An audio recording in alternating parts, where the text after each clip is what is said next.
A very warm welcome to all our friends who have joined in today for this MindSpeak webinar we are conducting today evening on the GST that was introduced in July 2017. GST was the combination of many taxes put together and is applicable when there is any movement of goods or applicability of services. As you are aware of the new changes in GST, there have been many amendments in the laws of GST post 2016.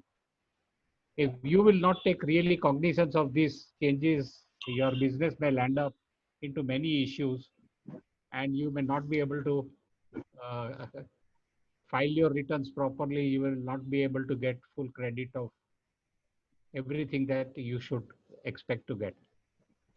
And it is very important to know from the experts of these new developments today. The topic of discussion today is new challenges in the GST era and updates on the new tax laws that are applicable. We have two people who shall be discussing uh, this subject today. One is a consultant, the other is a jeweler. We start off with the jeweler, Mr. D.V. Ramesh, and I will introduce him. He is the CEO of Davanam Jewelers Private Limited.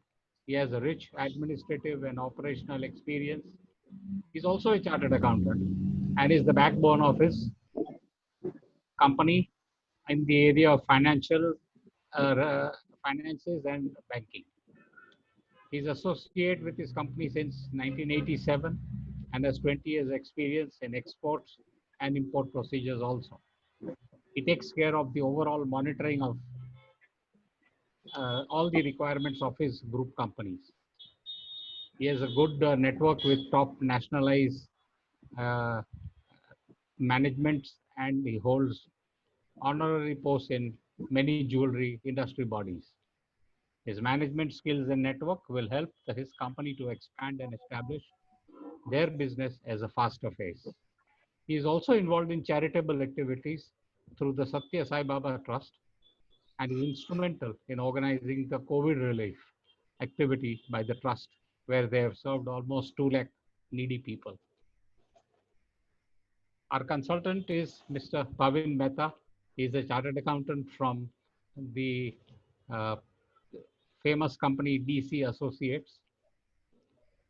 Bhavin Bhai took very active interest on the legal requirements with the GJF from 2016 during our excise discussions with the government on the propositions that we have made to government and what the government considered.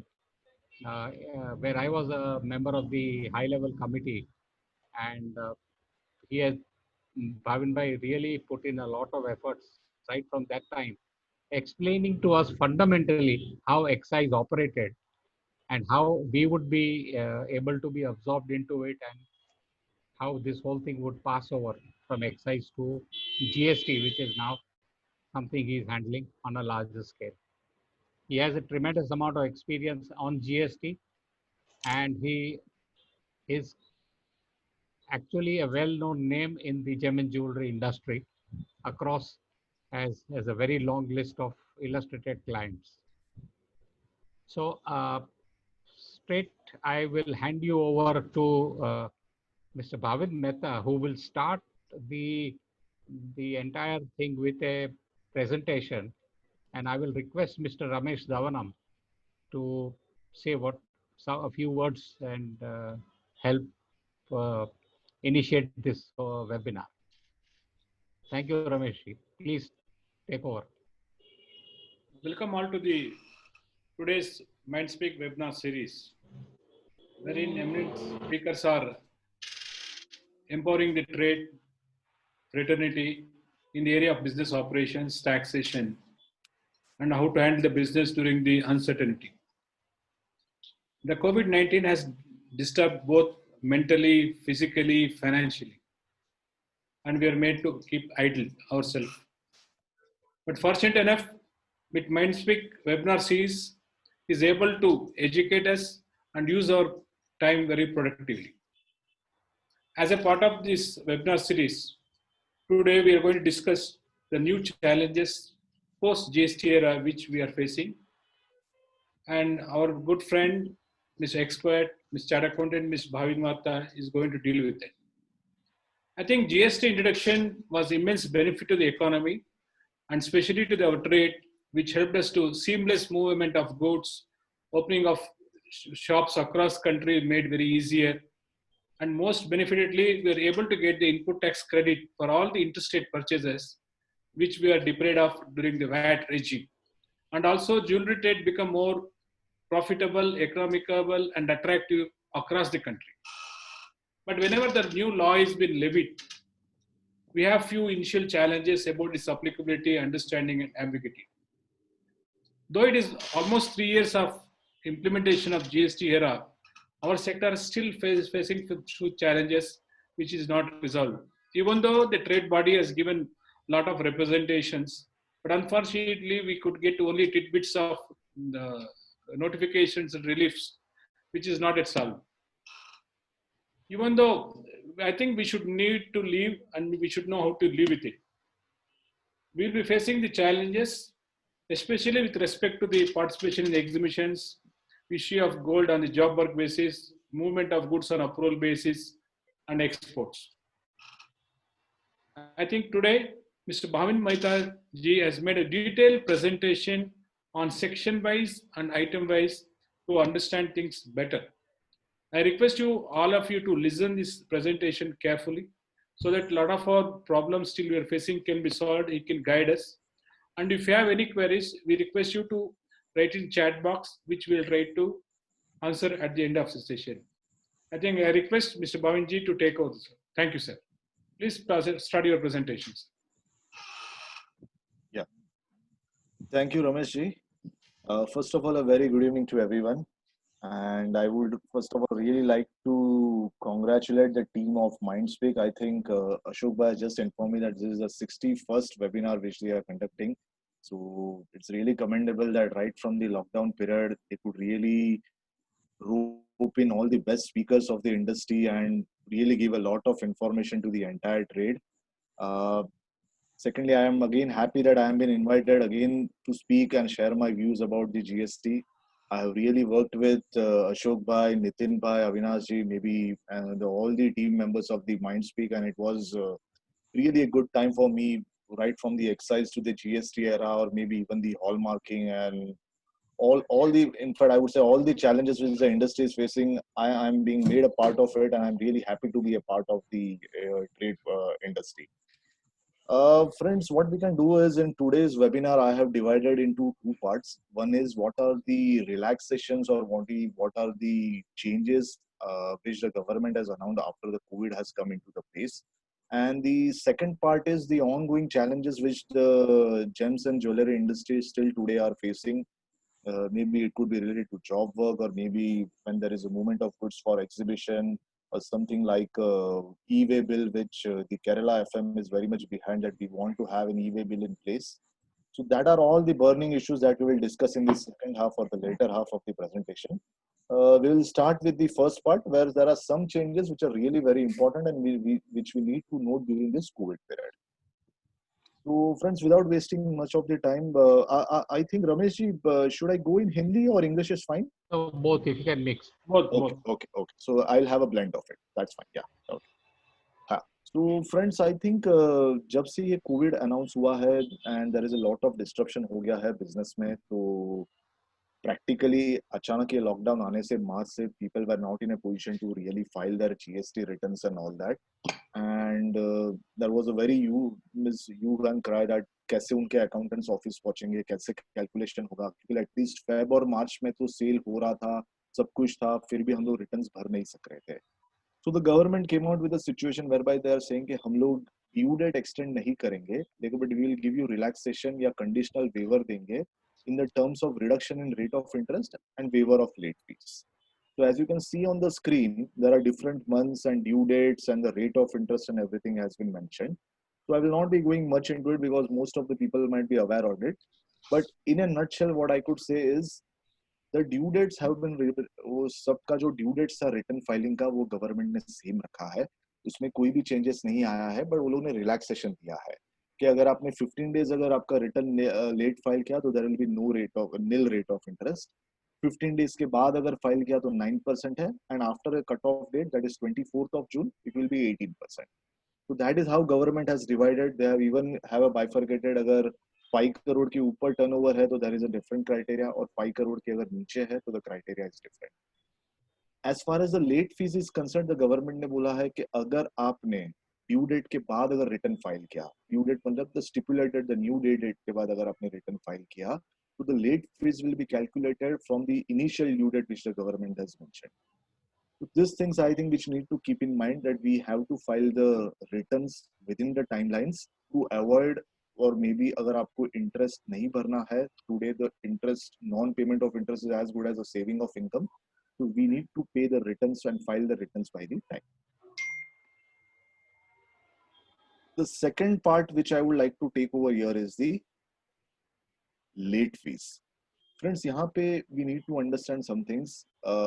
From July 2017 से लेके Jan 2020 तक बहुत सारे disturbance थे। जब नया GST आया था तो पोर्टल ठीक से चल नहीं रहा था। इवन दी एसएससीज were not being aware that how to file the returns and all that. बहुत सारे जन का ऐसा हुआ था कि उन्होंने रिटर्न लेट फाइल किया। तो जितना टाइम आप लोग रिटर्न लेट फाइल कर रहे थे, तो 100 rupees per day, 50 rupees GST, 50 rupees SGST, that was the late fees which was being charged, 100 rupees per day. So there were a lot of presentations from the trade and the chartered fraternity that want a relaxation as far as the late fees is concerned. One time of relaxation दे दीजिए। Finally, during this COVID time, the government ने ये relaxation announce कर दिया. They listened to what the people were saying, and what they decided is, if there is a late fee, if there is a failure to furnish the return, जुलाई 2017 से लेके जनवरी 2020 तक अगर आपने कोई भी रिटर्न लेट फाइल किया है, और अगर वो रिटर्न आप 1/7/2030 सितंबर 2020 तक फाइल कर देते हो, तो आपको लेट फी सिर्फ 500। I am just repeating, if आपने जुलाई 2017 से लेके जनवरी 2020 तक कोई भी आपका जीएसटी का 3B फाइल नहीं किया है, रिटर्न फाइल नहीं किया है, और अगर आप वो सितंबर 2020 तक फाइल कर देते हो, तो late fee will be restricted to 100 rupees per day के हिसाब से नहीं लगेगा। अगर आपकी टैक्स लायबिलिटी निल है तो फिर आपको लेट फी भी निल आएगी, but if you are having some liability, the late fee will be restricted to 500 rupees. Next thing is e-invoicing. Friends, this is something which we need to understand. The government ने अगर आपका turnover, if it is crossing a certain limit, तो उन्होंने e-invoicing का mechanism announce किया है। अगर आपका turnover 100 करोड़ के ऊपर है तो you have to transactions में आपको e-invoicing का mechanism implement करना है।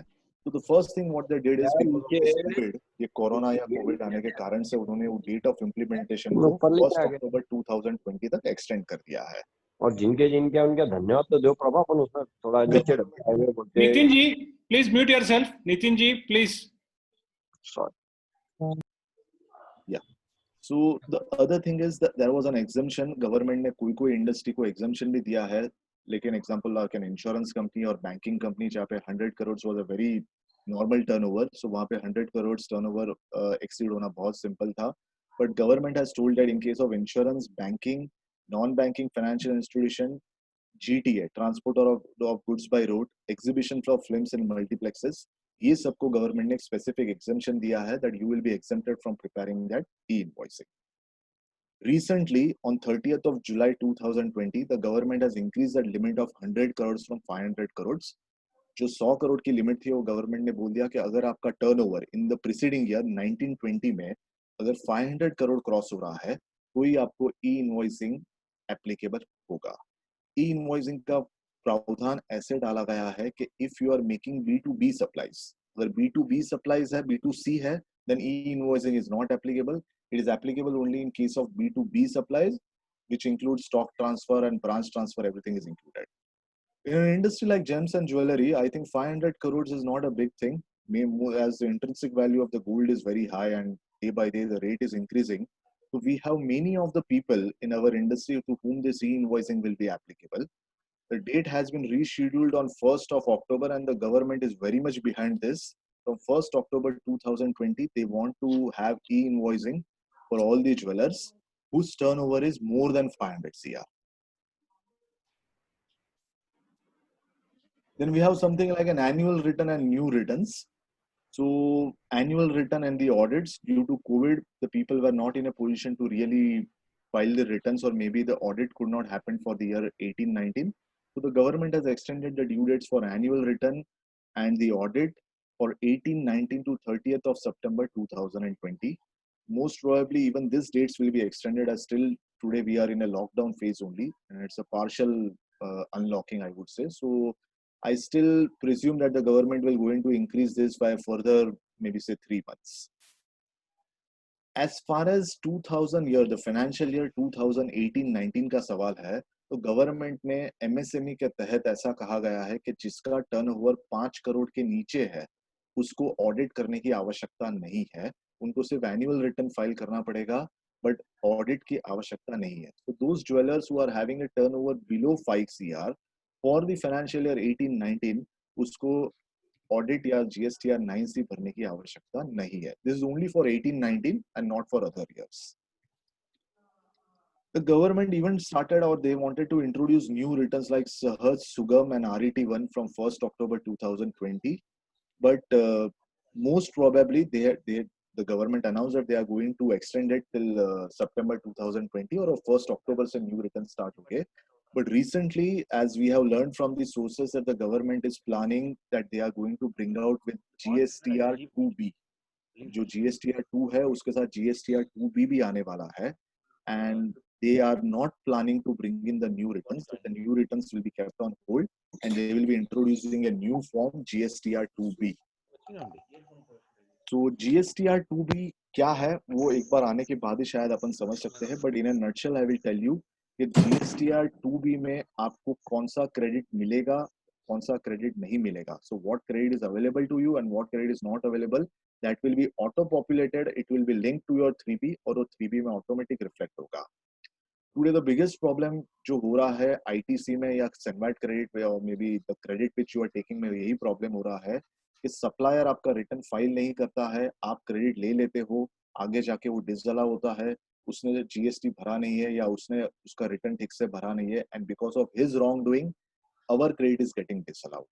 So down the line, when will you be having this new form, जब GSTR 2B आ जाएगा, सिस्टम आपको GSTN पोर्टल आपको ये ऑटो पॉपुलेट करेगा कि what is the credit available to you, what is the credit not available to you, and on a timely basis you can coordinate with your supplier saying that you have not filed the return, and if you don't file, this will be not eligible to us.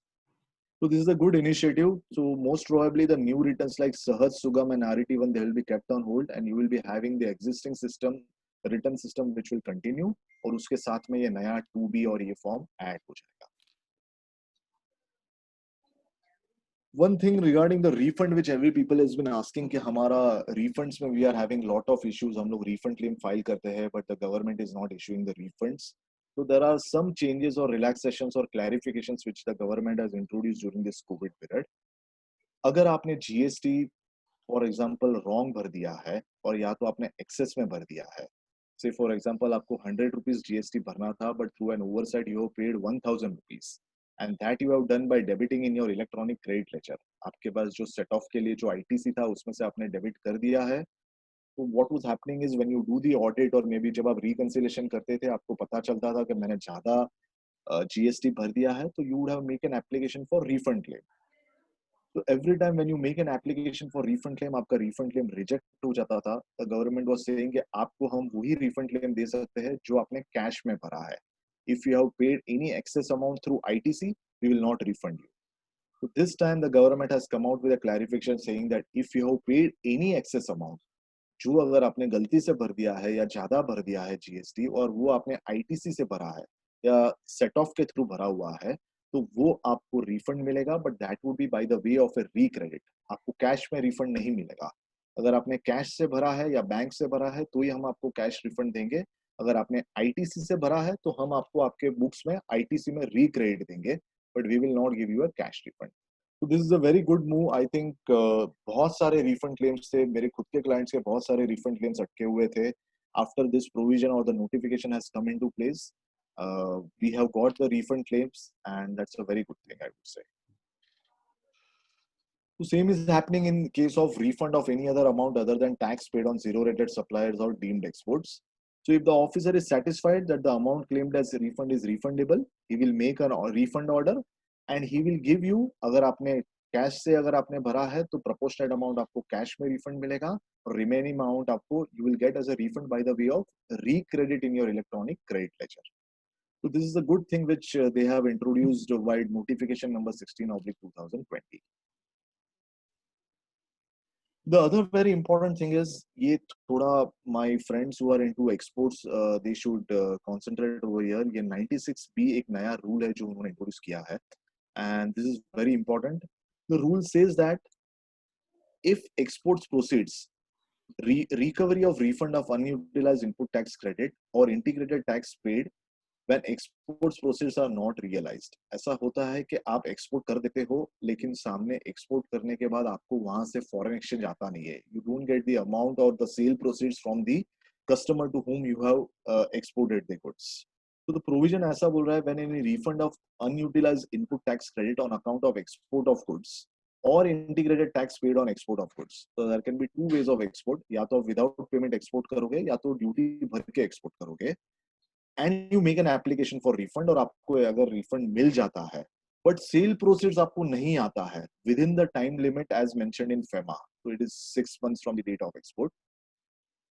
The rule says that the person to whom the refund has been made shall deposit the amount of the refund, amount of जो refund मिला था उसको फिर से सरकार को लौटाना पड़ेगा to the extent of non-realization of sale proceeds along with interest within 30 days of the expiry of said period. इसका मतलब ये है कि अगर मैं एक्सपोर्ट करता हूं मुझे 6 मंथ्स के अंदर मेरा सेल प्रोसीड्स नहीं आता है फ्रॉम अब्रॉड, तो इन दैट केस मैं जो भी रिफंड मैंने क्लेम किया है मुझे सरकार को लौटाना पड़ेगा with in 30 days of the expiry of 6 months. अगर मैं ये नहीं लौटाता हूं 30 दिन में तो the government has the right, the department can issue you a show cause notice under section 73 and 74 and they can recover the said amount along with interest. This is very important that generally I know that we recover the amount within 6 months, but in case if you don't recover this amount, definitely you will have to reverse it along with interest. And the further the provision says that अगर future में आपको ये amount realise हो जाता है, where the sale proceeds are realized by the applicant subsequently and the applicant produces an evidence within a period of 3 months from the date of realization, the amount so recovered shall be refunded. इसका मतलब ये है कि अगर आपको future में cell proceeds आपके customer से आ जाता है और अगर आप इसका एविडेंस दे सकते हो within 3 months from the date of realisation, तो देन टू दैट एक्सटेंट आपको फिर से वो रिफंड का अमाउंट वापस आ जाएगा.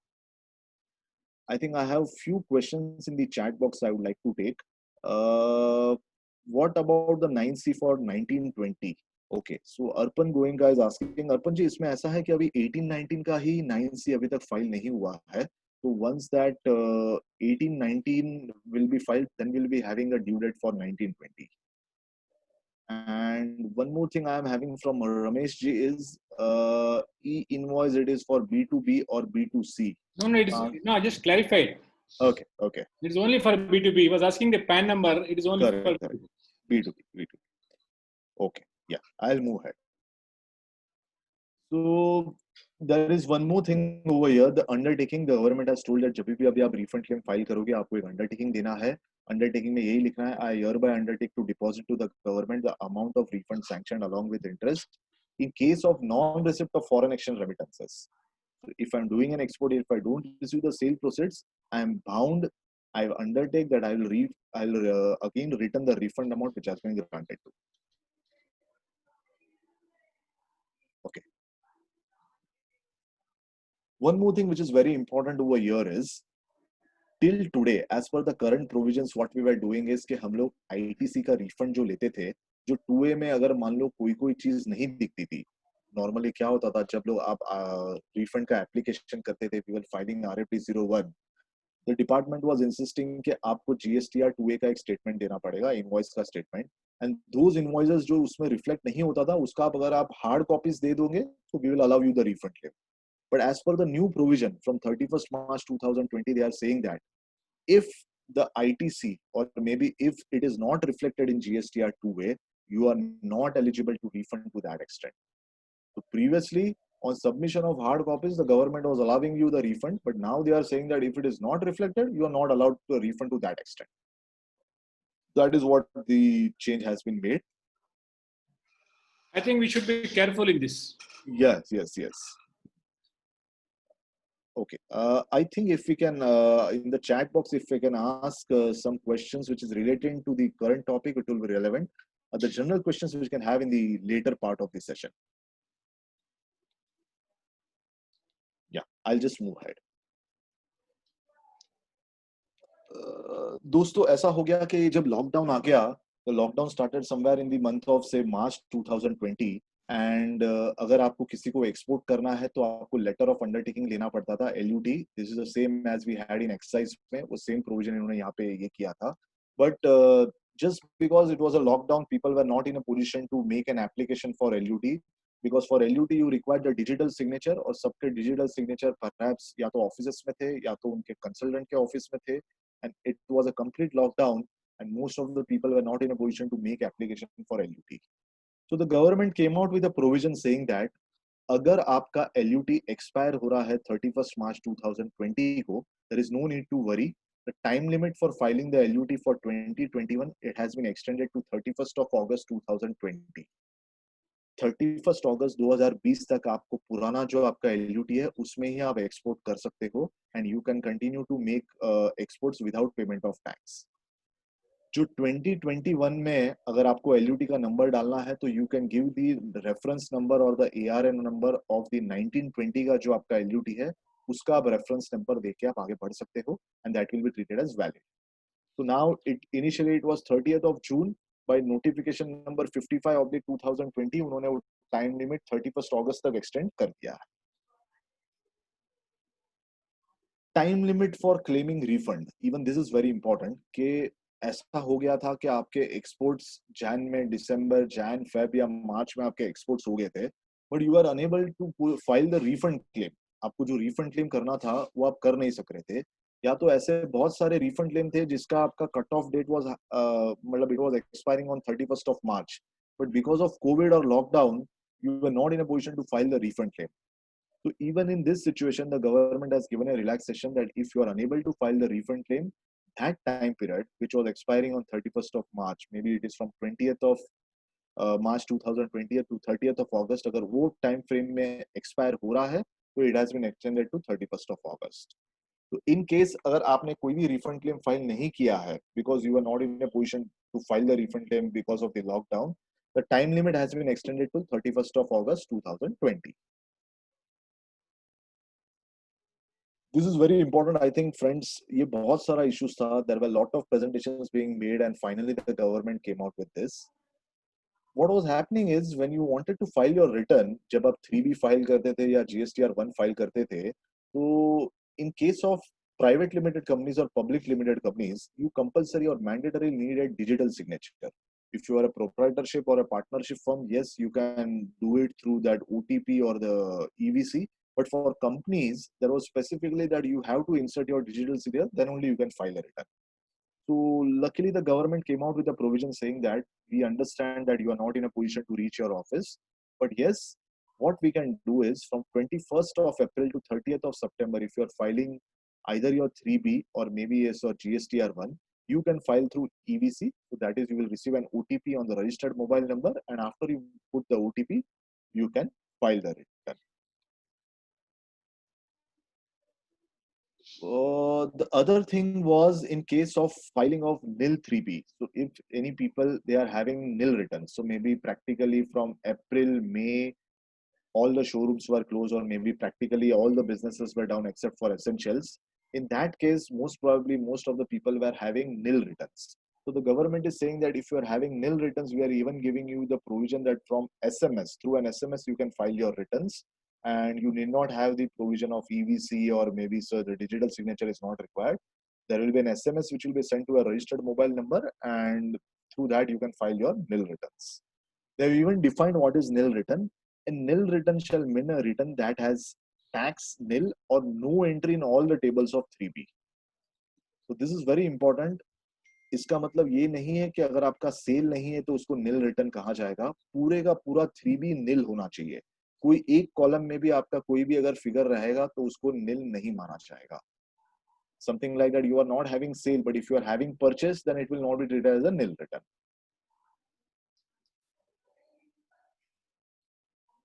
The next very important part over here is e-way bill. I understand that most of the people in our industry are saying that we are not having an e-way bill because there is an exemption which has been given to the gems and jewelry sector. So what is the situation? How are we concerned with e-way bill?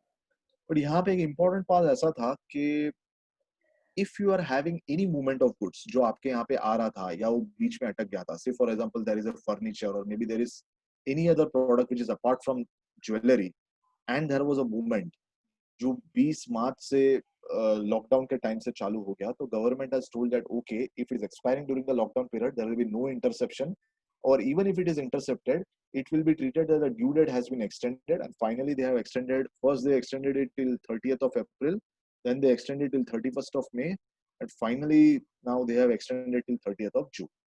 So in case if there was any movement of goods from 20th March, after 20th day of March, and the e-way bill was expiring, so the government has come out with the provision, they would not worry, it will not be treated as expired. Till 30th of June, it will be treated as valid.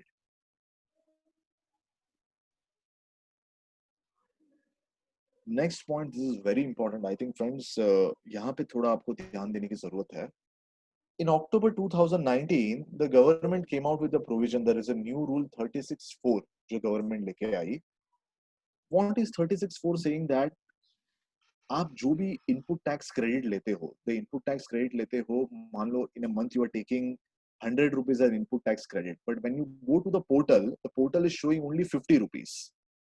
आपको 100 रुपए का invoices आ गया है जिसमें 100 rupees आपको ITC मिल रहा है, but portal पे सिर्फ 50 rupees दिख रहा है. So the government came out with a provision saying that we will allow you only to the extent of, initially it was 20%, now they have even brought down to 10%.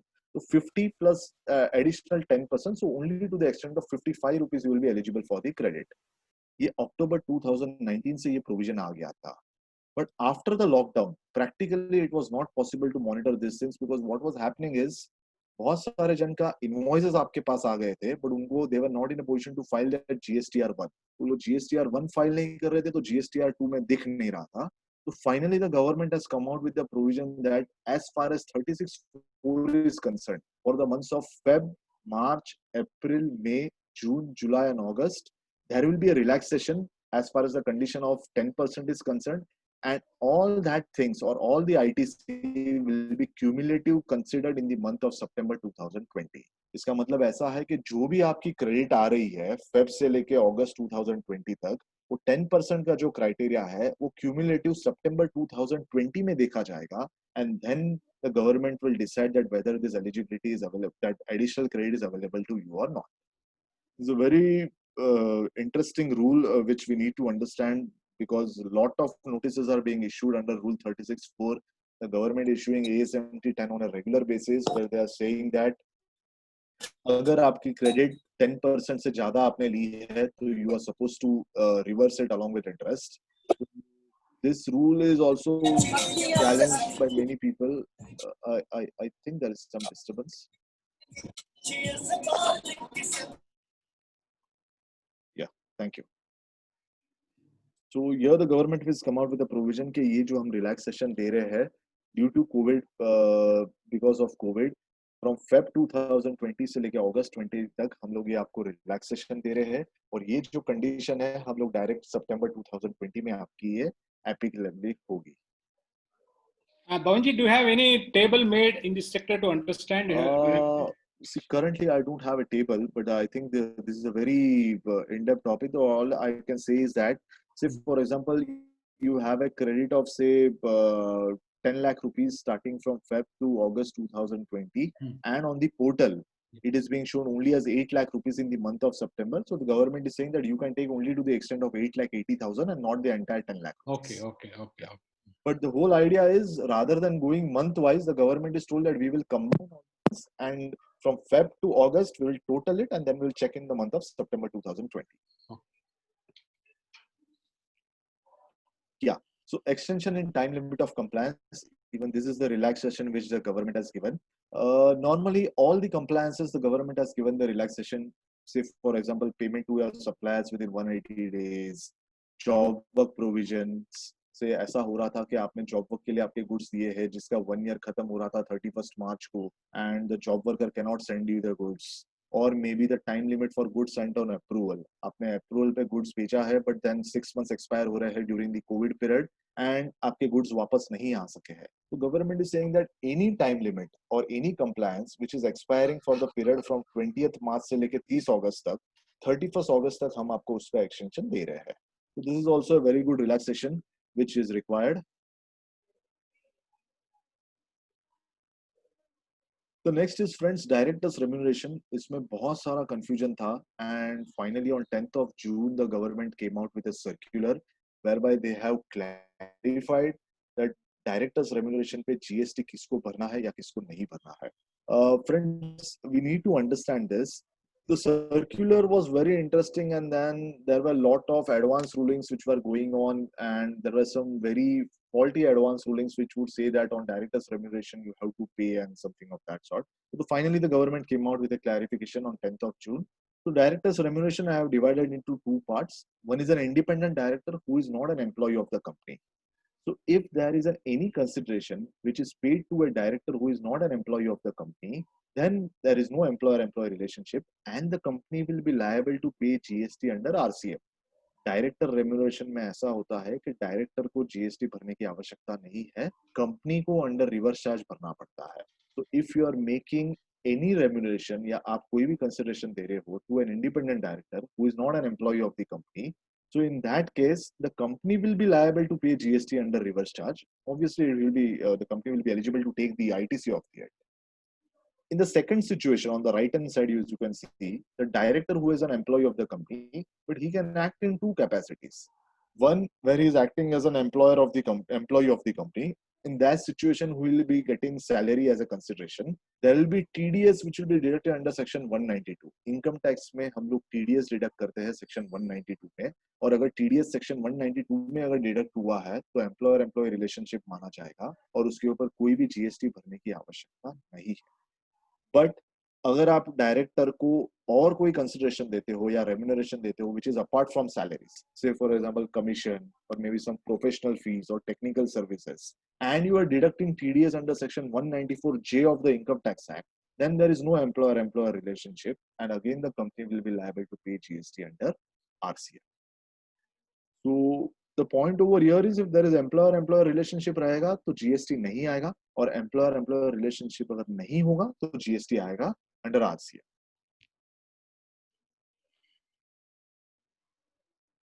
I think Ramesh ji, now most of the changes which were applicable of the COVID-19 that we have covered. If anybody wants to ask a question on the recent changes, they can put this on the chat box and I would be happy to answer that. Then I could take the next part, which is the challenges which we are having today. I think we have some general questions in the mute box. I think if you can take that. Okay. Somebody is asking how to bring the personal jewelry if it's a director bringing to the business. What is the GST procedure?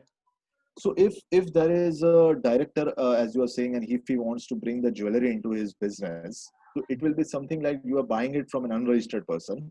Okay. There will be no GST on that transaction if you're getting it from a director. Just like as good as a old gold customer. Yeah, old gold, yes.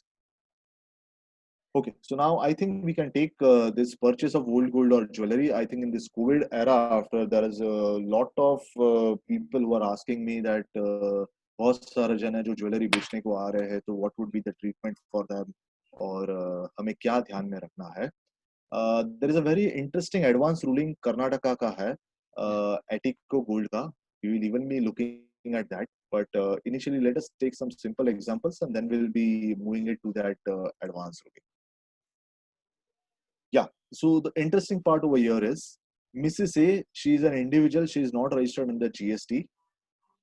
She wants to sell the studded bracelet which she's having, and she comes to an XYZ jeweler and company जो GST में registered है. In this scenario, obviously, Mrs. A, she is an individual and she is not registered under GST, so there is no supply, and so there will be no GST. Now, as far as XYZ and company is concerned, there is no RCM. RCM applicable nahi hai, that 94 has been kept and hold, and so again there will be no GST. So I think this is the press release of 30th of July 2017. इसमें Nitin bhai, Ashok bhai, I think if they remember, हम लोगों ने बहुत मेहनत की थी and we had gone to Delhi with Hasmukh Adhia, जिससे बहुत हम लोगों ने फाइट किया था. And finally we can get this press release के ओल्ड गोल्ड के ऊपर there will be no GST. I and remember very well. I still remember that जब हमें वहां पे अपॉइंटमेंट मिलती थी तो वी आर बीइंग कॉल्ड कि आप 3 जन या 4 जन आ सकते हो, but during Nitin bhai's era when we would go, हम लोग एक ही साथ में 10-12 जन अंदर चले जाते थे. एंड नितिन भाई used to say that lawyer सिर्फ कानून बता सकता है, बट ज्वेलर का पेन सिर्फ एक ज्वेलर ही बता सकता है.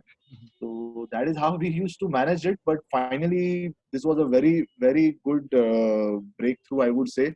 Otherwise, the RCM provisions or maybe the old gold में अगर GST भरना पड़ता तो वो काफी problematic हो सकता था. So this is what we had achieved at that time. It was every time there was, I think, GST की master class, and Hasmukh Adia used to come off the national television and he would say that what are the challenges being faced by the industry. And we were just sitting and all of a sudden we found out that Nitin Bhai has got a WhatsApp saying that ये relaxation मिल गया है, old gold के ऊपर GST नहीं आएगा.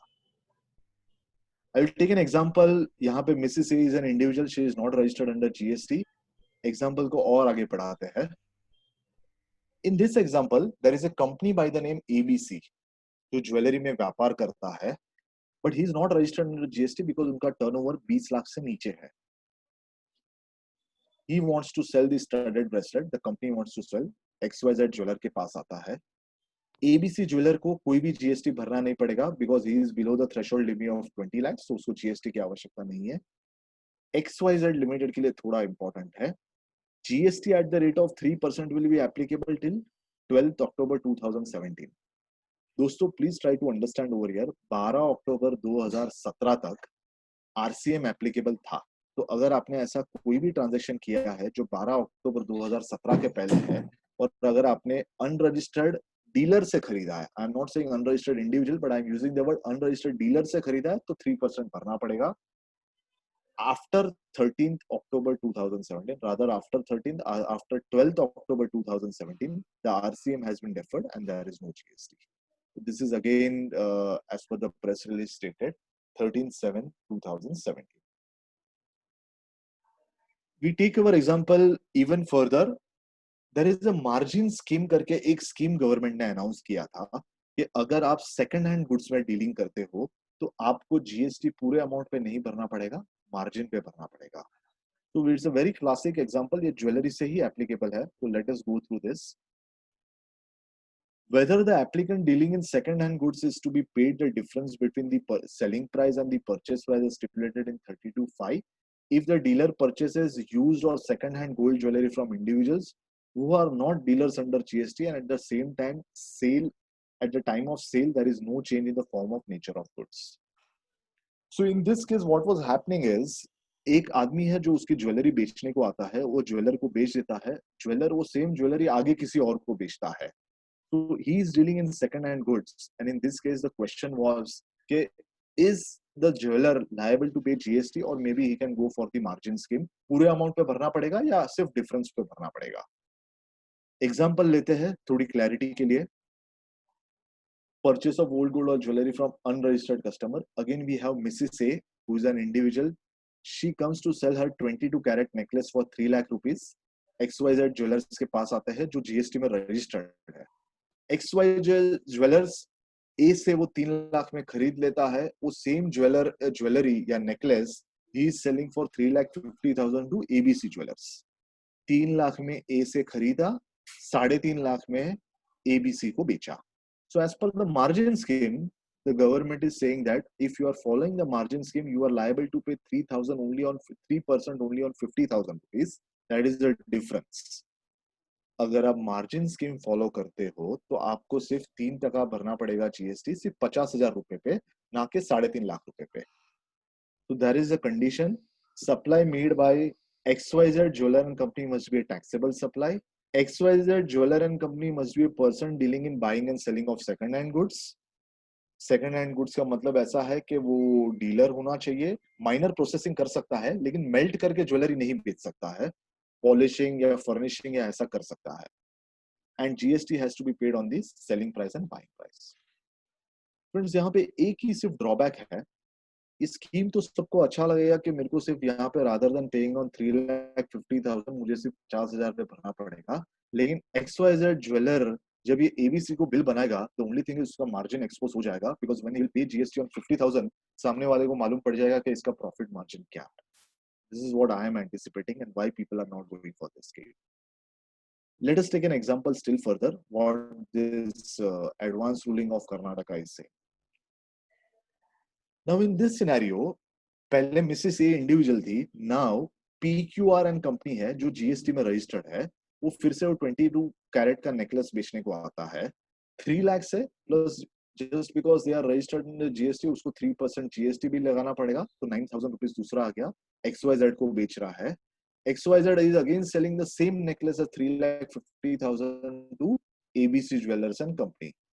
यहाँ पे 3 lakhs plus 9,000 है because PQR is registered in GST, and that 3,09,000 I am selling the same necklace at 3,50,000. Government is saying yes, you can again go for the margin scheme. यहाँ पे आपको 3% भरना पड़ेगा 41,000 rupees पे. That is the difference between the selling price and the purchase price. The only catch over here is XYZ limited को 9,000 का ITC का benefit नहीं मिलेगा जो PQR ने उसको लगा के दिया है. That ITC it cannot take. और अगर वो ITC नहीं लेता है तो 41,000 के ऊपर उसको 3% भरना है. But as I rightly said, most of the people are not going for the scheme because they are saying that our margins will get exposed और सामने वाले को पता चल जाएगा कि इसमें हमारा मार्जिन क्या है करके. So this is what we have a classic example of Atico Gold Private Limited in case of Gold Gold. After this COVID-19 when there was an unlocking, बहुत सारे जन के मुझे messages आए थे कि सर हम लोग ये margin scheme में जाए या ना जाए, whether we should go or we should not go.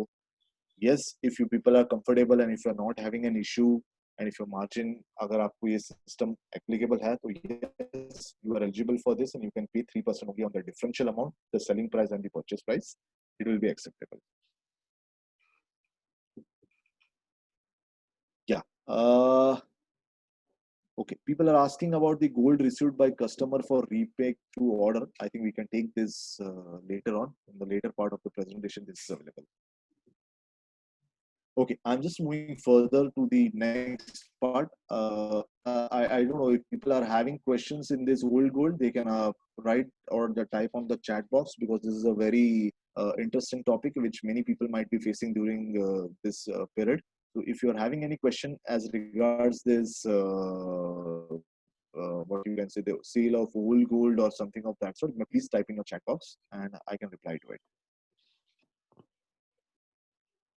I think gold given for remaking does not apply to RC matching because we are going and making a purchase, a sale later. Oh, that should be fine. Yeah. We'll pay full GST on that. We'll collect GST and we'll pay it. Correct. Yeah, okay. Somebody's asking if he resales again, will it get the GST credit? The answer is yes, they will get the GST credit. What is the period of old gold? There is no period of old gold. So you can have an ancestral gold also, you could come and say. Okay, friends, I think we can go to the next topic. Good evening, Bhavi ji. Vijay Khanna this side. Yeah, Khanna ji, good evening. बोलिए. Sir ऐसा है कि जो hand carry हमने exhibition के लिए लेके गए दुबई और सम वेयर आउट ऑफ इंडिया, तो जो सामान वहां बिका, उसके बाद जितना माल वापस आया है उसके ऊपर वो जीएसटी मांग रहे हैं और उसके लिए नोटिस आ गए हमारे पास. नहीं सर, उसके लिए स्पेसिफिक प्रोविजन आ चुका है कि अगर आप अब्रॉड में एग्जीबिशन के लिए कोई भी आपके गुड्स लेके जाते हो and for the purpose of exhibition, and out of that part of the goods are sold being that, so there is a specific notification under GST, there is a circular which is being issued, and even the customs में ये notification आ चुका है कि उसके ऊपर आपको फिर से GST नहीं I think लगेगा. we have a अगर separate ऐसा discussion on that, no, exhibition. yeah. So if there is something, Khanna ji, you can just bring it to my notice. We'll reply to that notice. Sir, please, can you send me the copy of that order? आप मेरे को notice भिजवाइए sir, मैं आपको reply भिजवा दूंगा. मैं आपका handle करता हूं तो मैं करवा tomorrow itself or day after, because I'll draft a reply, sir, don't worry. Tomorrow we have shop is closed. Day after I will send you. Not an issue. All right. Thank you. We go to counter sale. I think the next topic हमारा counter sale है. Somebody is asking, do we need to keep a separate stock of such goods which are to be sold under the margin scheme? There is no requirement to keep a separate stock. You will just have to correlate that this is what I have bought and this is what I have sold. So separate stock is not required. Yes, that mapping would be required. So that should be fine. Can a bullion dealer go for the margin scheme, and what is the finally benefit? Yes, anybody can go for the margin scheme. If you are dealing in the second-hand goods, you can definitely go for the margin scheme. What is the final benefit, sir? That you need to work out that what is the final benefit, whether it is benefit to you or not. That I think you have to sit and work down on a paper. But still, I would repeat. यहाँ पे सिर्फ एक ही drawback है कि जो आपका customer है उसको मालूम पड़ जाता है कि आपका मार्जिन क्या है, आपने कितने में खरीदा था और आपको कितना प्रॉफिट हो रहा है. So that is the only drawback which I have found by this scheme. If that is not a hindrance to you, you can definitely go for this scheme. Yeah. Maybe little cumbersome to file returns. Correct. Yeah. No, written filing is okay, Ramesh ji. That is not an issue. You can file that.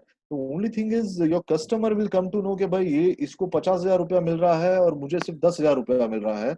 So that could be an issue, and for the rate and all that. Of course. Okay.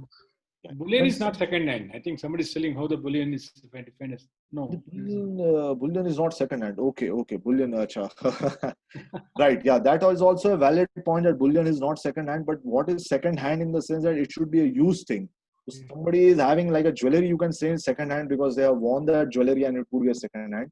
But if you have a bullion and if somebody is only trading in bullion, I think then in that case it will not be applicable. Okay, let us go to counter sale, friends. Counter sale, what to charge, CGST, SGST or IGST?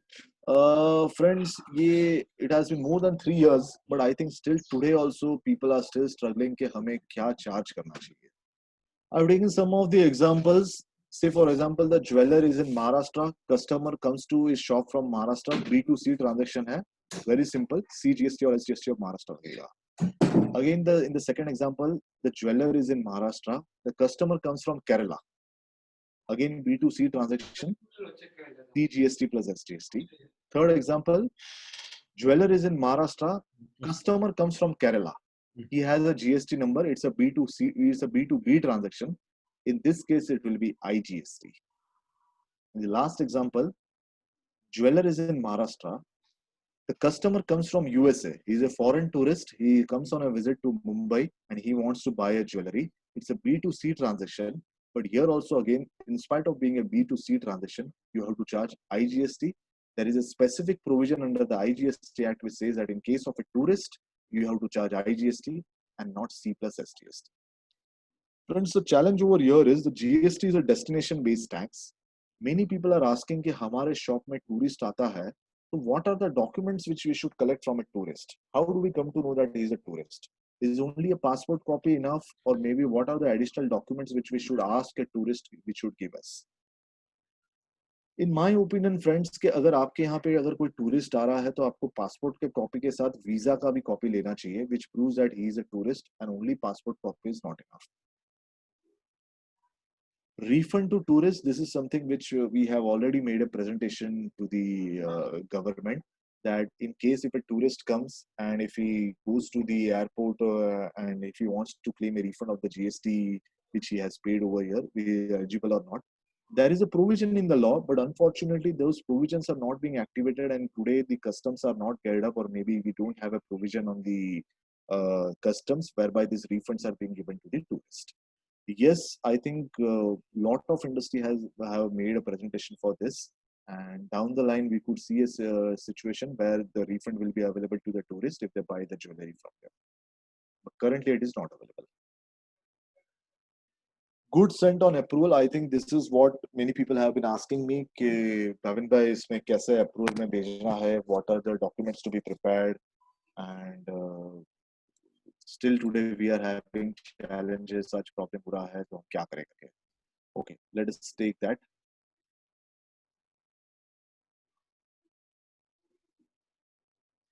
Okay, when the goods are sent in approval, अभी प्रावधान ऐसा है, the rule is saying that अगर आपने goods को approval में बेचा है तो 6 महीने के अंदर वो वापस आना चाहिए. अगर 6 मंथ्स के अंदर वो वापस नहीं आएगा तो उसको डीम्ड सप्लाई माना जाएगा and automatically you will be liable to pay the GST on it. Let us take this with an help of an example. ABC limited है जो ज्वेलर है मुंबई में, 10 kg ऑफ गोल्ड बेचता है through his sales representative. Line sale के लिए बेचता है, मार्केटिंग पर्पस के लिए. He has to make a approval memo or a delivery challan which has to be specifically as per rule 55. ये चीज बहुत इंपॉर्टेंट है.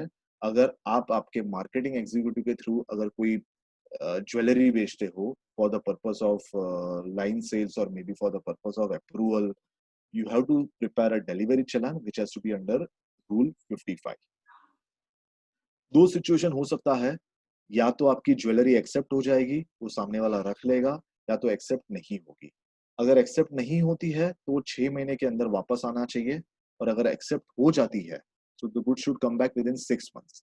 और अगर एक्सेप्ट नहीं होता है, सॉरी एक्सेप्ट हो जाता है, तो in that case the government has given an option कि you could prepare, you could carry, आपका जो सेल्स का रिप्रेजेंटेटिव है वो मैनुअल इनवॉइस बुक लेके जा सकता है with a different series, and he could prepare an invoice. So if the goods are sold in Pune, he will charge C plus SGST because it is in Maharashtra.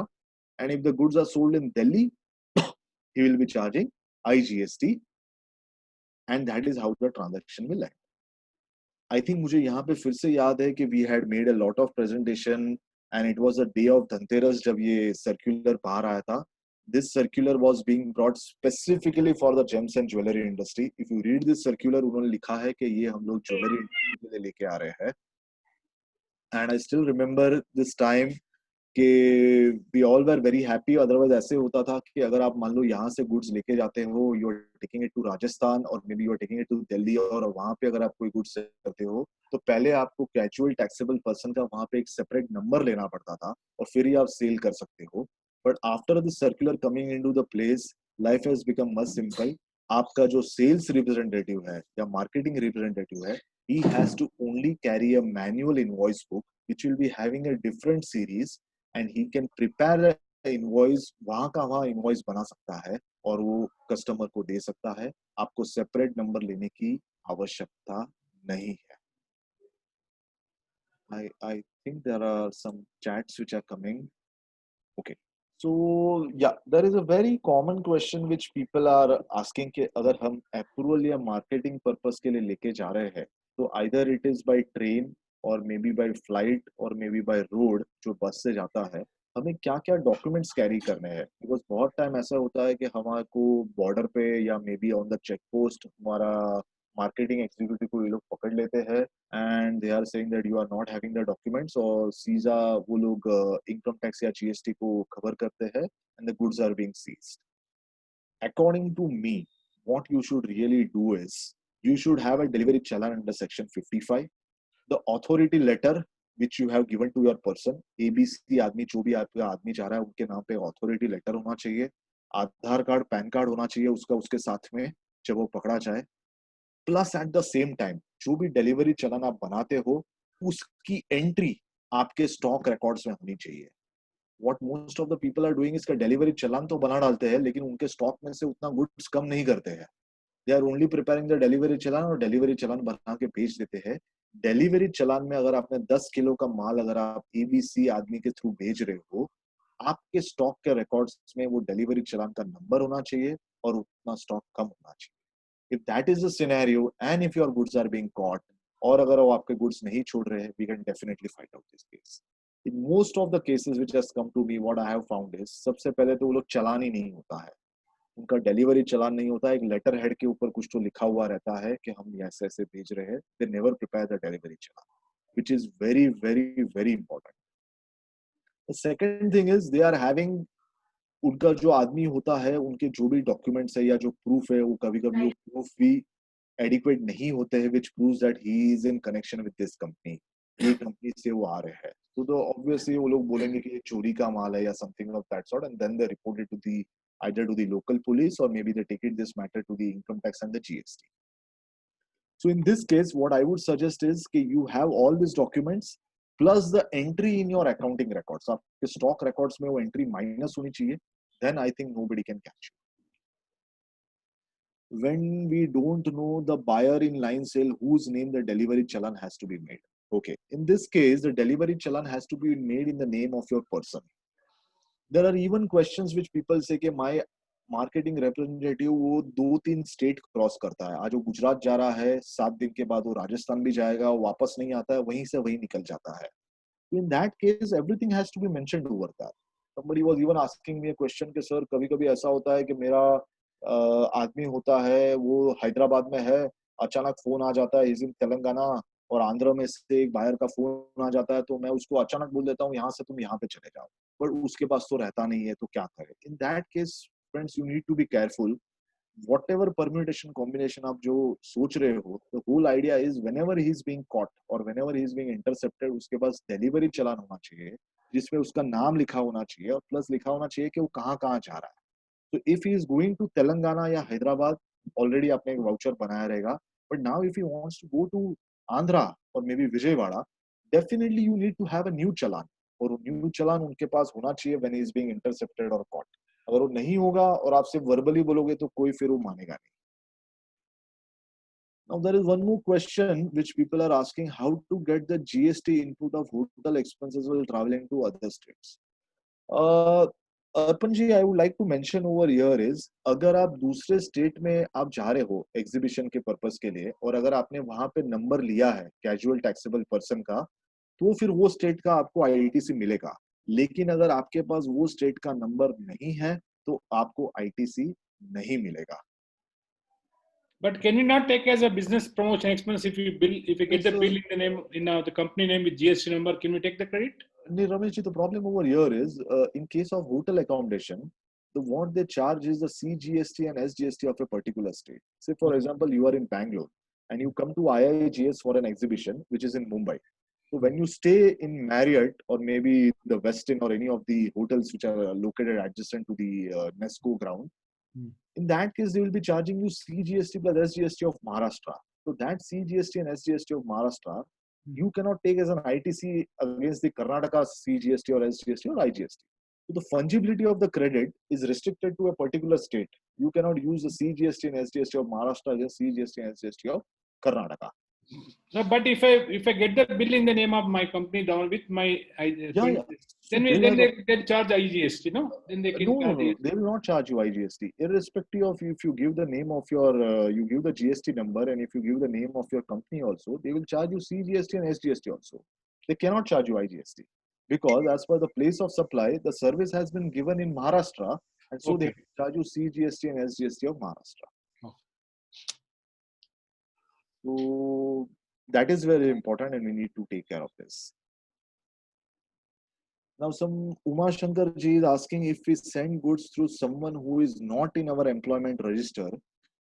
Sir, if you are sending the goods who is not your employee, so you need to give an authority letter होना चाहिए कि हम ये आदमी को authorize कर रहे हैं कि ये हमारा माल लेके जा सकता है. एक authority letter होना चाहिए. वो आदमी का आधार कार्ड या पैन कार्ड होना चाहिए जो आपके पोजीशन में होवे, whereby you can prove that you have authorized him to take your goods. Jatin bhai is asking, delivery challan must be made with IGST or CGST plus SGST. Now delivery challan, if the goods are going out of Maharashtra, it has to be made with IGST. If it is going within Maharashtra, it has to be with C and SGST.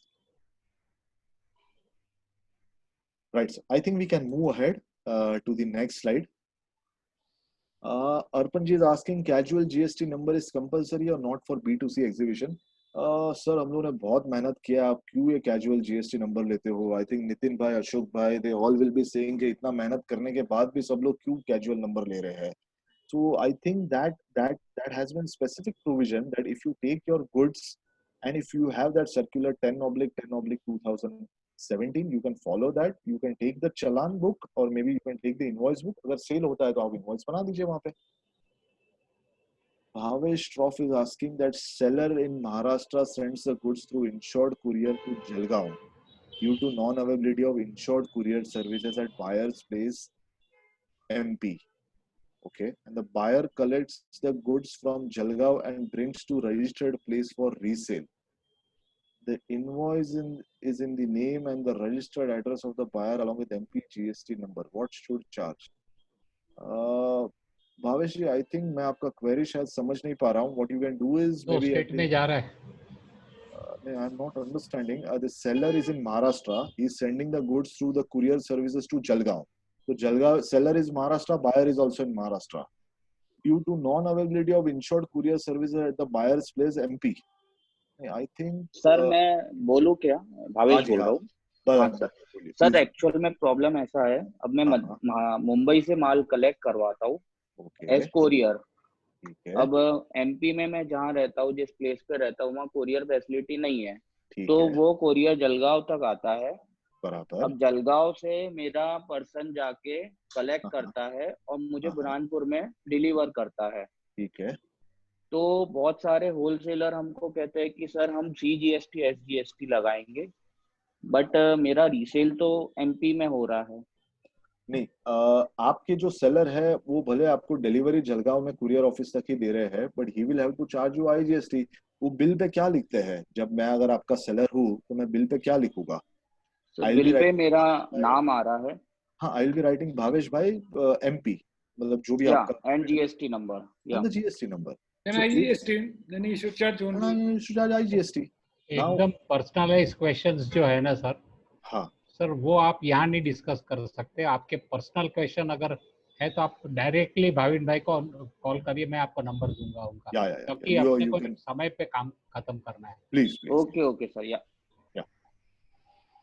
Okay, I'll go to the next slide. Goods sent for exhibition. यहाँ पे ऐसा हो रहा है कि goods sent for exhibition, there are two types. One is a B2B exhibition and another is a B2C exhibition.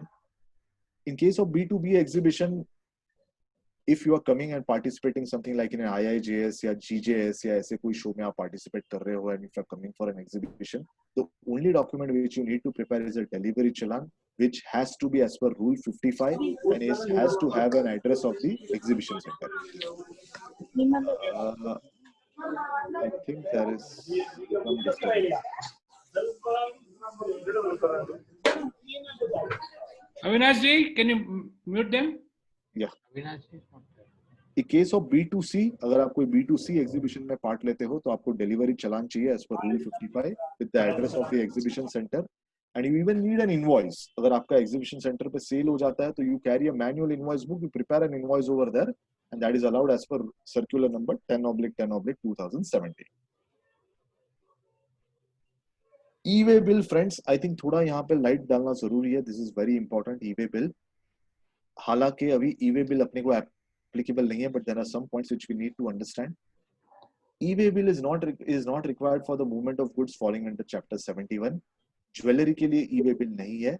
Relaxation is not to a jeweler, but it is to a products falling under chapter 71. If you are making any movement of goods other than jewelry, maybe furniture or maybe something else, you need to prepare an E-way bill if the value crosses 50,000 for interstate or maybe 1 lakh if it is within the state. For products falling in other chapter, E-way bill has to be prepared. The 37th GST Council meeting, जो 20 सितंबर 2019 को हुई थी, there is a separate group of ministers which was being formed to examine the feasibility of implementation of E-way bill for the movement of gold and precious stone. Government ने एक separate group of ministers बनाया हुआ है, which is being headed by Thomas Isaac ji, who is the FM of Kerala. उनके under उन्होंने एक group of ministers का group बनाया हुआ है as regards the feasibility of E-way bill of gold and precious stones के ऊपर E-way bill लाना चाहिए या नहीं आना चाहिए. So till date, I think most of the trade bodies we have managed to keep E-way bill out of the gems and jewelry, and the only thing what we have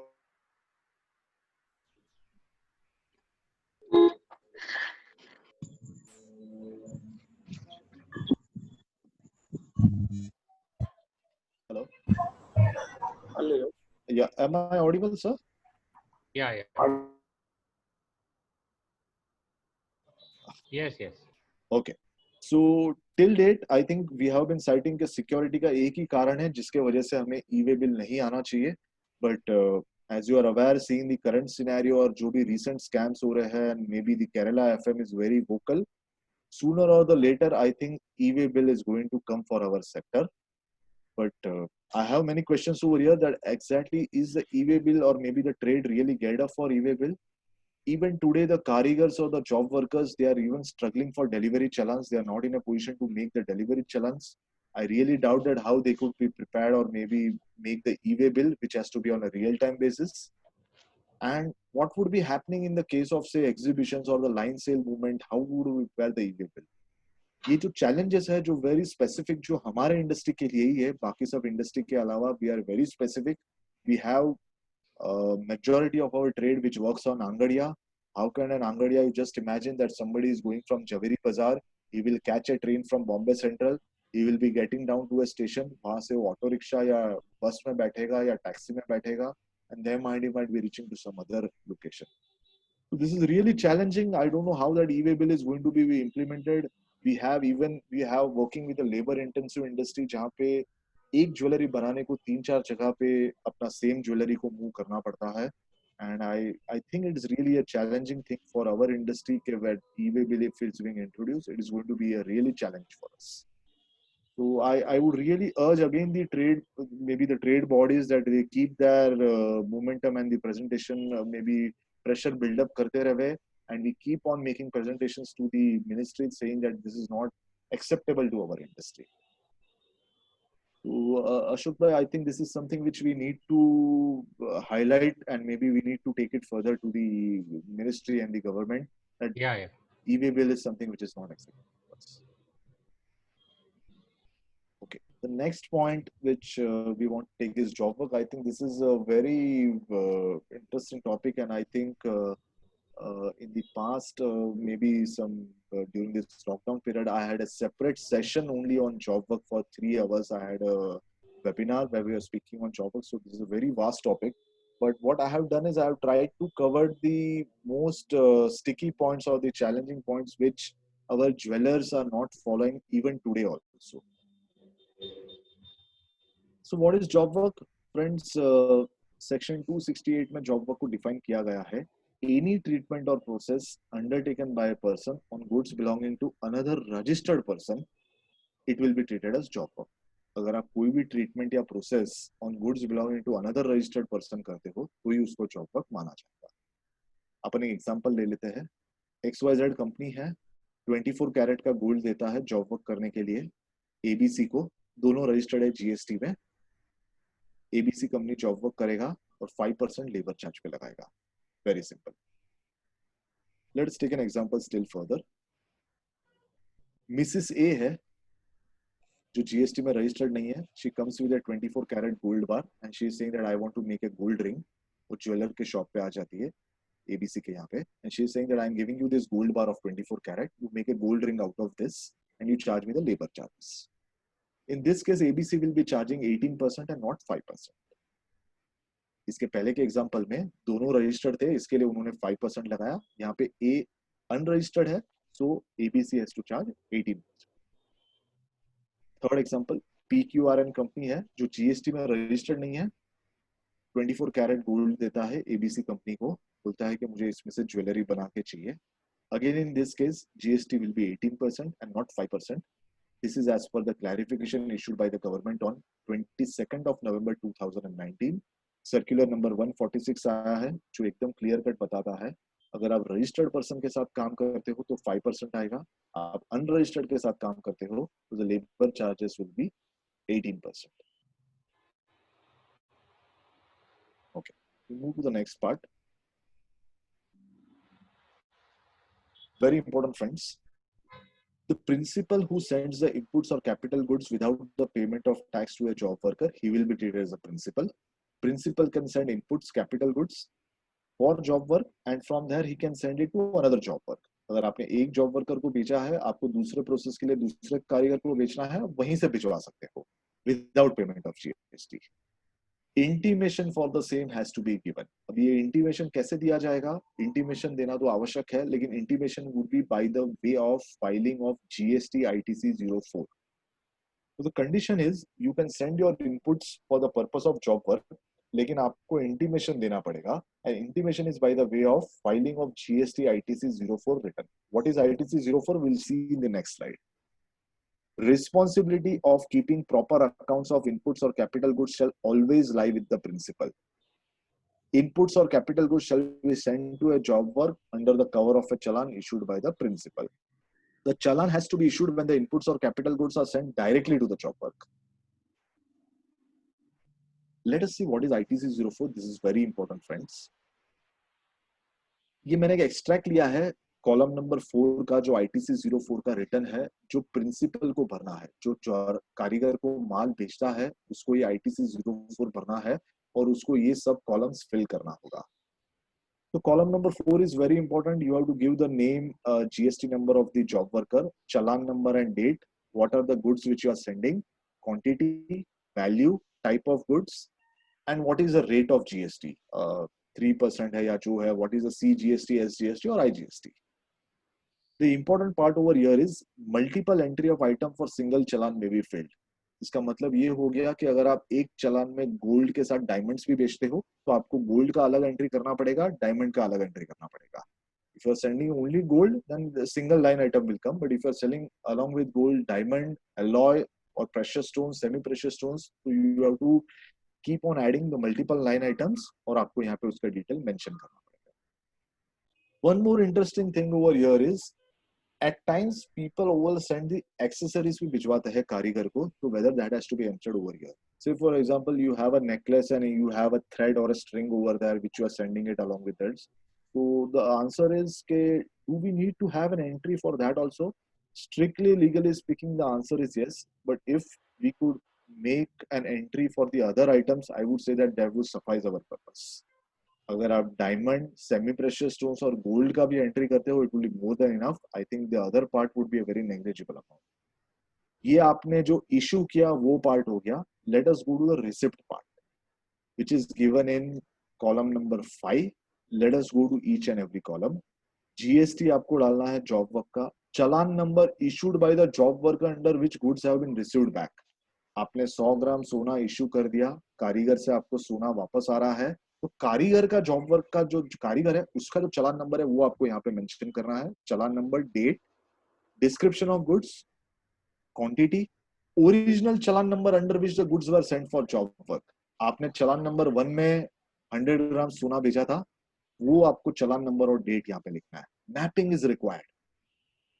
nature of job work done, किसके लिए भेजा था आपने, for doing it for making jewelry, for meenakari work or something of that sort.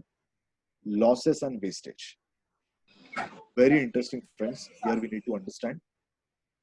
Column number 2 and 3 in table number A and table number B are mandatory. So let us try to understand. Column number 2 and 3 is mandatory in case where fresh challan are required to be issued by the karigar. Otherwise, column number 2 and 3 in table number A and B are optional. दोस्तों यहाँ पे कहने का मतलब ये है कि या तो आपको कॉलम नंबर 2 एंड 3 भरना है या तो 7 एंड 8 भरना है. ये दो में से ये आपको एक चीज भरना है, वरना आप ये रिटर्न फाइल ही नहीं कर सकोगे. कॉलम नंबर 7 एंड 8 में not be filled when 1-to-1 correspondence between the goods sent for job work and goods received back after job work is not possible. Either of 2 and 3 or 7 and 8 is required to be filled. I think let me take an example over here. We are issuing the goods. मैं से for example 100 grams of gold issue करता हूँ 24 carat pure का, और उसके सामने मुझे jewellery बन के आ रही है 22 कैरेट गोल्ड की. तो obviously से 100 grams issued, 108 grams I am receiving it back. It could so happen कि ये पूरा मुझे वापस नहीं आएगा. पहले मुझे 22 ग्राम आएगा, फिर 38 grams आएगा, फिर again 40 grams आएगा. I will be receiving in piecemeal. In that case, the law is saying कि अगर आपको पीस मिल में आता है तो कारीगर has to issue a job work चालान. What I have seen in our industries के कारीगर कोई चालान इशू नहीं करता है. हम लोग खुद एक रिसिप्ट वाउचर बना लेते हैं और वही हम लोग वहां पे मेंशन कर रहे हैं. इनफैक्ट द कारीगर हैज टू इशू अ चालान number and that has to be mentioned in 2 and 3. अगर आपको 100 ग्राम के सामने पूरे का पूरा 100 ग्राम वापस आ रहा है, तो you can directly mention 7 and 8. Then 2 and 3 is not required. That is what the provisions are saying over here.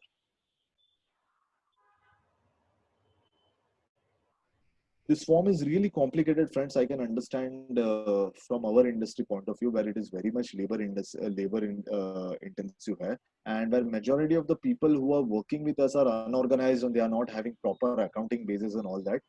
अगर आप कारीगर को ज्यादा प्रेशर करते हो तो he saying that I am sir आपसे काम नहीं करेगा, हम आपको माफ करें, या तो ही विल से कि सर आप ही हमारा चलन बुक रखिए, आप ही बना लीजिए, आपको जो बनाना है मैं साइन कर देगा. That is a sad reality of our industry, but yes, the provisions of the rules are saying something else, and if we don't comply with this, we are going to have an issue. ये form इतना complicated था या इतने सारे issues आ रहे थे, so for the initial 2 years 17, 18 and 18, 19 government ने इसमें रिलैक्सेशन दे दिया कि 2 साल आपको भरने की आवश्यकता नहीं है, बट आगे से at least from the 2019 and 20 you have to file this.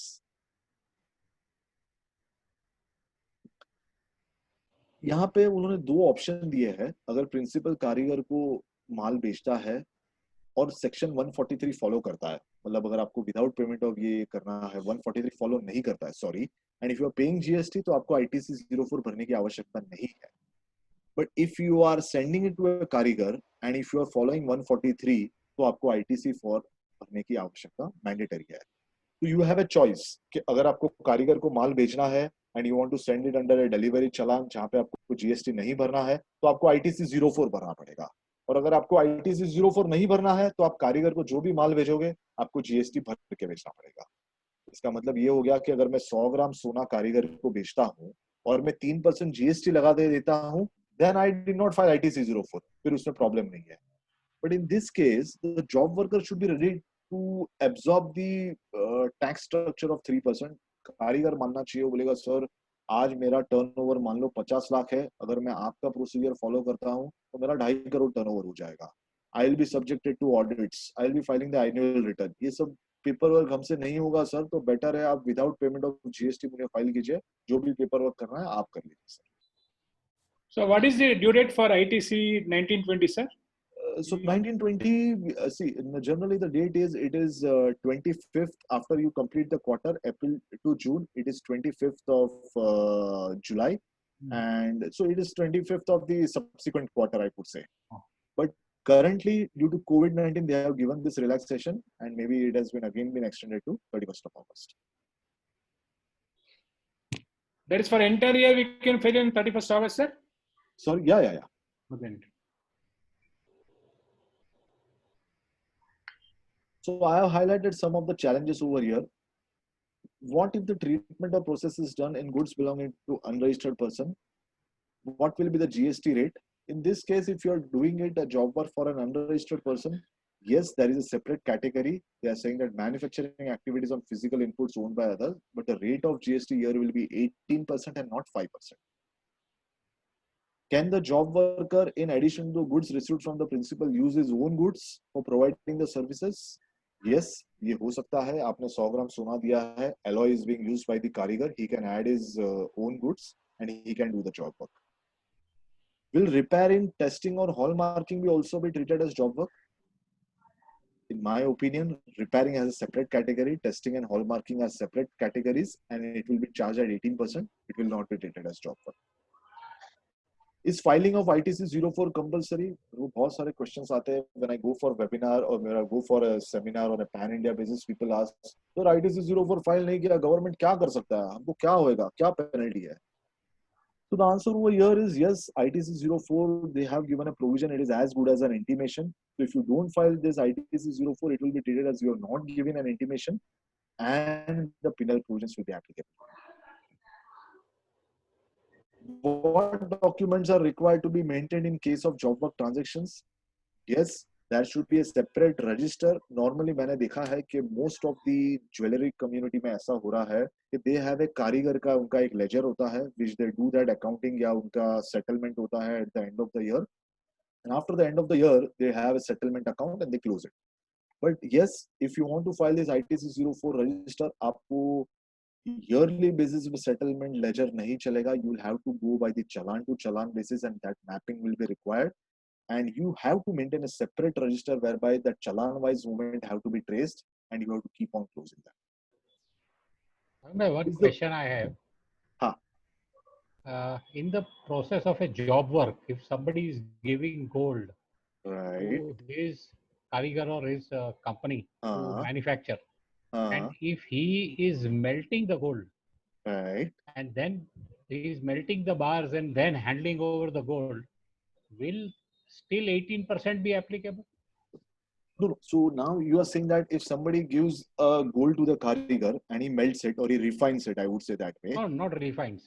He has got 10 bars of 100 grams. Okay. He melts it and he hands over 1 kilo gold to that fellow. Okay. To manufacture. It will still be a job work, sir. He did the service of melting, I would say that way. Yeah, but then he has already initiated the job work. Right. At his own place. Right, and then handing over. So how can 18% be applicable? Then? No, sir. In that case, see, 18% is applicable only when you get the goods from an unregistered person. If you get the goods from a registered person, always the rate is going to be 5%. But here even 5% will not be applicable, no? So if he is melting and he is again giving the goods back, the same bar, if he is returning back, maybe say I gave 1 kg gold, and if you return me 1 kg of gold, then it is as good as there is no job work being done. It is a return of goods, I would say that way. No. He returns it in the form of jewelry. If he returns in the forms of jewelry, then there is a change in form. Then that means there is a job work which is being done. Correct. And then it should be 5%. So if it is a registered to registered company, irrespective of whether a change has happened or not, it will be standard 5%. 5%. Yes, sir. Yes. Okay. The next challenge over here is the principle required to make new challan for the movement of goods from one job worker to another job worker. Alternatively, is a procedure of endorsement being followed. अपने यहाँ पे industry में ऐसा बहुत होता है कि एक कारीगर को माल बेचा गया रहता है और एक कारीगर से इंटीमेशन हो जाता है कि यही अभी दूसरे कारीगर को भिजवाना पड़ेगा. इन दैट केस प्रिंसिपल को एक नया चलन बनाना पड़ेगा या तो उसको एंडोर्समेंट करना पड़ेगा. There is a new procedure के वो कारीगर खुद एक चलान बना सकता है या तो जो ओरिजिनल चलान आया था उसको एंडोर्स करके वो गुड्स आगे भेजे. I have not come across any of the jeweler. I am looking into so many of the corporate people. None of the people are following this procedure of endorsement. Even जो चलान बनाना है उसमें भी there is a mismatch. So I would still urge all the people that you please look into it. These are the issues which we have to handle. यहाँ पे जो चलान नहीं बना रहा है या चलान बनाना चाहिए, बनाना बहुत जरूरी है. Every movement of goods is a new transaction. Yes. Every new movement is a new transaction. Correct. You can't use the same challan for all the transactions. Yeah, you can use the same challan. So government has come out with a system of endorsement. अगर आपको same challan use करना है तो आपको endorse करके आगे भेजना पड़ेगा. अगर मैंने कारीगर A को माल दिया है और कारीगर B को वो भेज रहा है तो वो endorse करके आगे भेज सकता है. So what is the process of endorsement? Endorsement. That is a new procedure which has been introduced where you can endorse, you can use the same challan and you can send it further to the new karygar.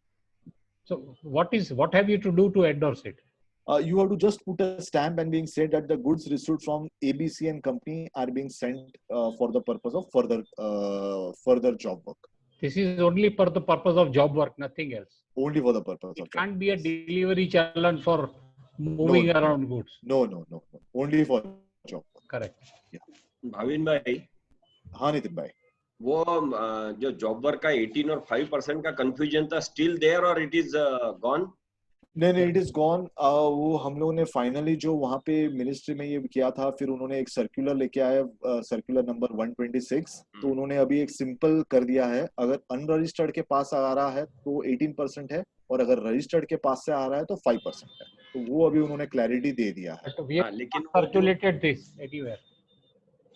नहीं, वो बात हो गई थी मेरी भाई के.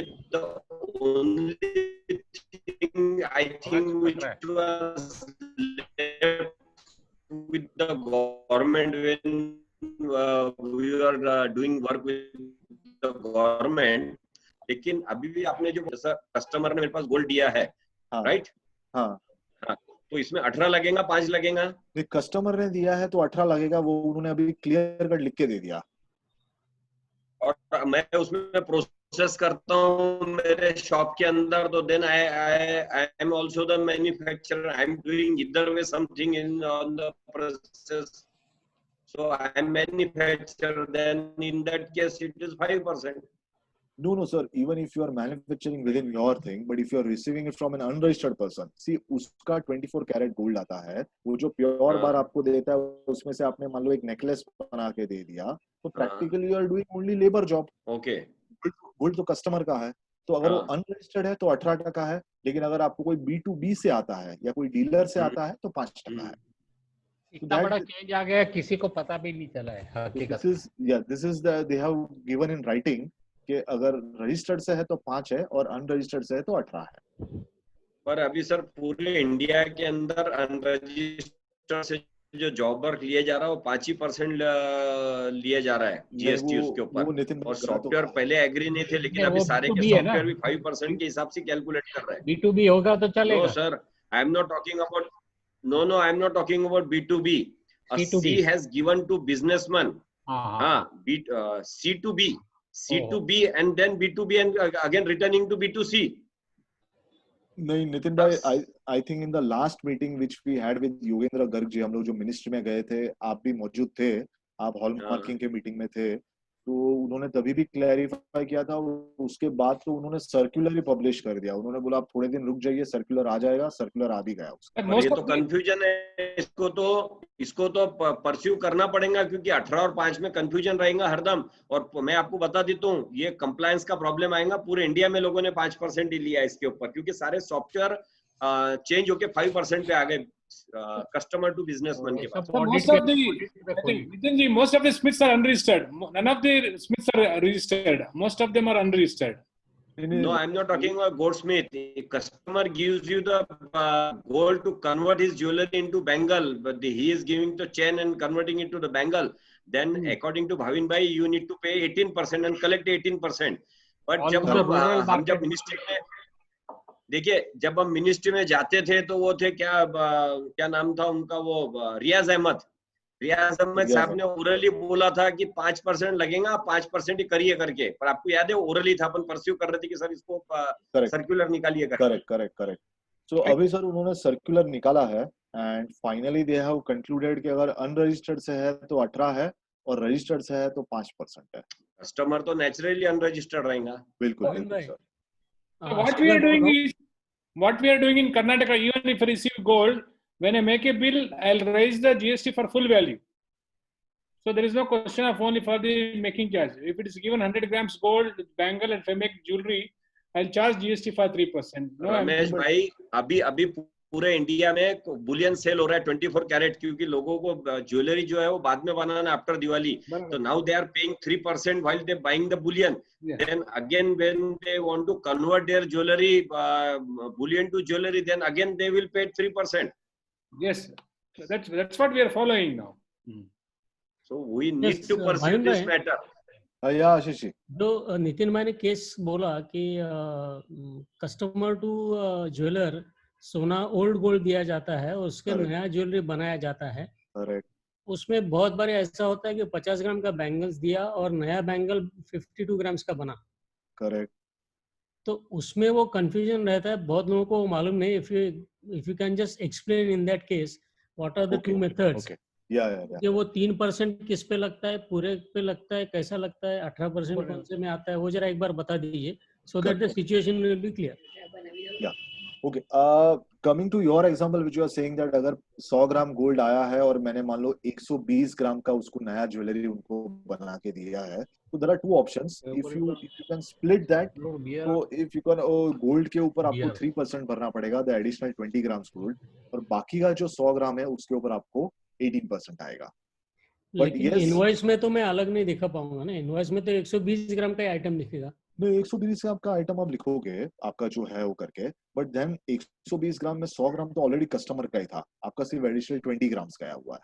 So for that 20 grams, you will be billing that for at the rate of 3%, and for that बाकी का जो है, जो 100 ग्राम में आपने लेबर चार्जेस हुआ है, लेबर चार्जेस के ऊपर जो आपका 120 ग्राम्स के ऊपर जो लेबर चार्ज है उसके ऊपर 18% आएगा. आई think the debate over here is कि मुझे मेकिंग पे 5 भरना है या 18 भरना है जो मुझे अनरजिस्टर्ड से आ रहा है. The answer is if it is from unregistered it is 18, If it is not registered, it is fine. If you remember, they have used the one word जब हम गवर्नमेंट से बात करते थे, प्रीडोमिनेंट वैल्यू. अगर 1 ग्राम सोना बड़ा है और 10 ग्राम बड़ा, इसमें फर्क है. अगर 1 ग्राम बड़ा है तो आपको उसके ऊपर पूरा 18% लगाना पड़ेगा, क्योंकि प्रीडोमिनेंट वैल्यू लेबर का ज्यादा है. नहीं सर, ऐसा नहीं है. वो प्रीडोमिनेंस के ऊपर भी बहुत सारा डिबेट हो चुका है when we went over them, whether that predominance will be treated by the way of value or whether it will be treated by the way of के भाई उसका आपका रियल उसका ये क्या गया है, whether it is a material or the labor. बहुत सारा डिबेट हो गया सर. फाइनली वो लोग ये सर्कुलर लेके आए हैं, तो now we have to go by that circular. It is a big chaos. आज का अगर पूरे मीटिंग का अगर एक देखे जाएगा तो सबसे ज्यादा कंफ्यूजिंग और जो पूरे इंडिया अभी देखेगा तो वो है 18%. Nobody is collecting 18%. Yes sir, yes sir, nobody is collecting. No sir, मेरे तो in क्लाइंट Bombay को करवा, we are collecting 18%. नितिन भाई. सर मेरे क्लाइंट से करवा रहा हूँ. Yes. अभी बाकी का तो पता नहीं है sir. So we really felt that this should be highlighted. तो सर यहाँ पे जॉब वर्क के प्रोसीजर में और थोड़ा आगे बढ़ते हैं. What people are really still not following. अगर आपको जरा जल्दी करिए, faster.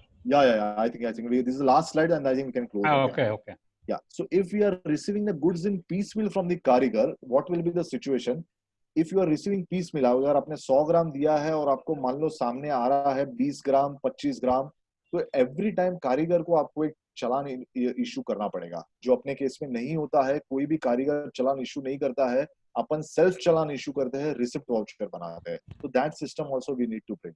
One very important thing over here is people are asking कि मैं तो 24 ग्राम में इशू करता हूँ, 24 कैरेट में मैं इशू करता हूँ. जब मुझे ज्वेलरी वापस आती है मुझे 22 कैरेट में आती है. I am issuing 100 grams of gold pure and I am receiving 108 grams. तो मेरे को मेरा अकाउंटिंग कैसे करना होगा? When I file the ITC 04, यहाँ पे 100 ग्राम है, यहाँ पे 108 ग्राम है, पूरा मिसमैच हो रहा है. इस तरह कैसे टैली होगा? So these are some of the issues which we need to understand. I think job work itself is a very deep subject and I think we need lot of time कि ये कैसे accounting करना है. One very important question which people are asking is कि मेरे पास खुद की manufacturing premises है और जो कारीगर है वो मेरे premise में आता है, मैं उसके यहाँ पे नहीं बेचता हूँ. तो job worker comes to the premises of the principal, whether it will be treated as job work or not. उसको job work माना जाएगा या नहीं माना जाएगा? The answer is yes, it will still be treated as a job work.